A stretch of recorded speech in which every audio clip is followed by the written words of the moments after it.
It's Luke Wichard.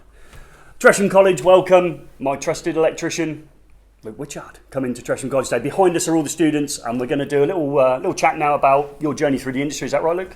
Yeah, we've got enough time. If we've got enough time. Yeah. So we're going to hear perhaps about your apprenticeship, and Yeah. we're going to hear about how you set your business up in 2010. Is that correct? That's correct, yeah. Okay, and then we're going to open the questions out to the learners. But first and foremost, we'd like to say a massive thanks because he's driven 2.5 hours to get to us. That's no short journey. There is no financial reward for coming to a local college. He's just doing it out of the goodness of his own heart. Okay, so thanks, folks. Come on.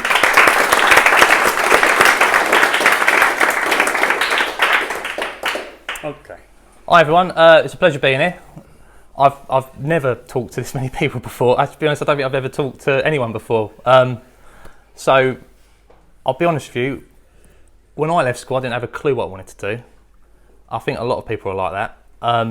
We didn't have YouTube, so there was not really any role models or any idea of what being an electrician was like.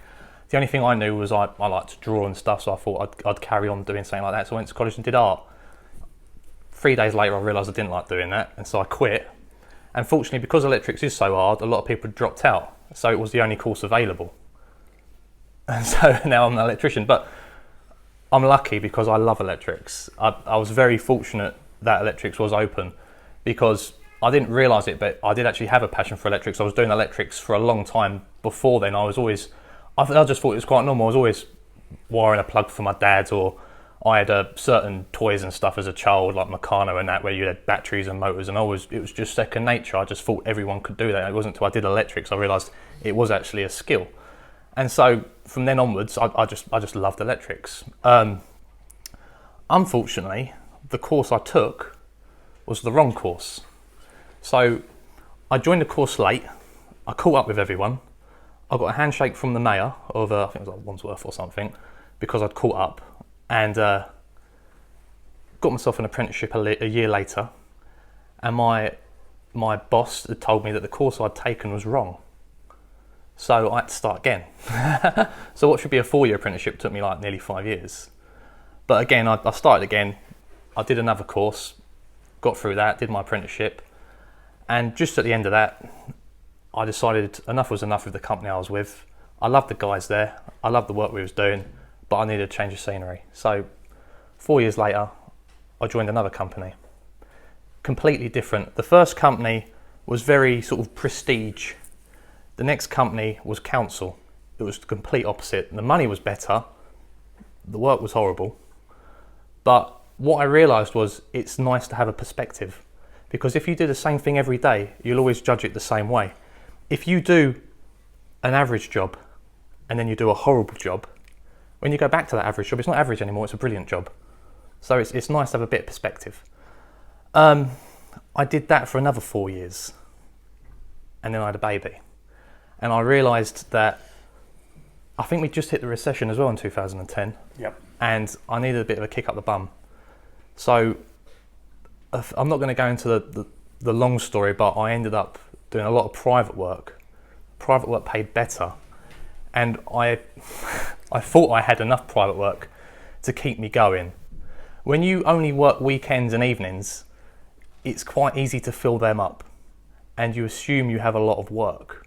It's not until you quit your 9 to 5 or 8 till 5, 8 till 4, whatever hours you work, and you fill that up with your weekend and evening work, you realise it actually disappears very quickly. That rewire you had, or those 2 rewires you had, they can be gone in a month and a half, and there's nobody asking for another job. Because of that, I sort of got a little bit of a financial crisis, and I started to sub. I subbed from a lot of people, and I got stuck in a rut. I did that for a very long time. My company, if you didn't realise this, before it was called My Trusted Electrician, was called Fulgora. The reason it was called Fulgora, it was like a prestige name. I thought, if you want a high-end customer, use a high-end name. The only problem is, if you're just starting up and no one knows who you are, no one's going to be looking for Fulgora Electrical. They're going to be looking for, just someone they can trust, someone that they know isn't going to rip them off. Or pronounce. Yeah, that was another thing. I spent 4 years, literally every time someone rang me up, I spent 4 years not saying Fulgora Electrical, saying Fulgor, no R. Hey, that drove me mad. So in the end, I said enough was enough, and I went with My Trusted Electrician. I might add as well, I'm going to do a bit of a shout out actually. one of the things that helped me out is I did join. Am I allowed to say someone like a? Well, we've never done a shout out before, Luke, so this will be our first shout out. Yeah. So, I joined. I got helped out by there's a guy called James Dwayne who does. It's basically marketing for electricians, and it was really helpful actually, because there's a lot of stuff you don't learn. You can learn a lot of stuff at college about electrics.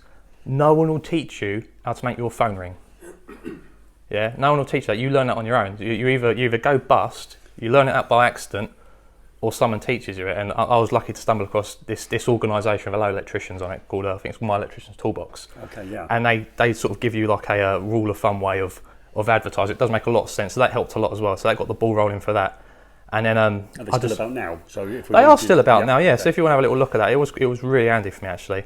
I met them literally about a year ago, and then from a year onwards, I started doing all the YouTube videos and stuff like that. Sort of really got into it. I think just previous to that, I put a couple of videos on just through chance. I think one of them was a fuse board video that did quite well. One of them was terminating an armoured in a garden, and I think there's a couple others that was so poor. I think I've taken them off, but that really helped out. And then literally from then on, I've just been sort of videoing my work, marketing, sort of like just making sure like people in my area know who I am and what I'm about. So you actually started the YouTube channel not to become a vlogging electrician on YouTube. I'll tell you why I made that video actually. I'll tell you why I started doing that. When you work for yourself and you want your phone to ring so you've got work, you can get testimonials, but people can fake them. You can take pictures of your work. But you know what? I've had people contact me on Facebook asking me questions, and I've looked at their business pages. It's got my pictures on them. Oh, right. People nick pictures and then they use them. Like, they'll advertise that their company does this work, so they can be nicked.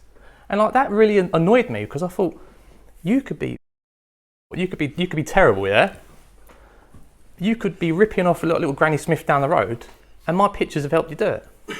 So I thought like there's got to be a way that you can show someone what you do, and no one can like nick it. And I thought I'll do a little video of me changing the fuse board. I mean, like, I hate my tattoo, but no one's going to copy that, are they? No.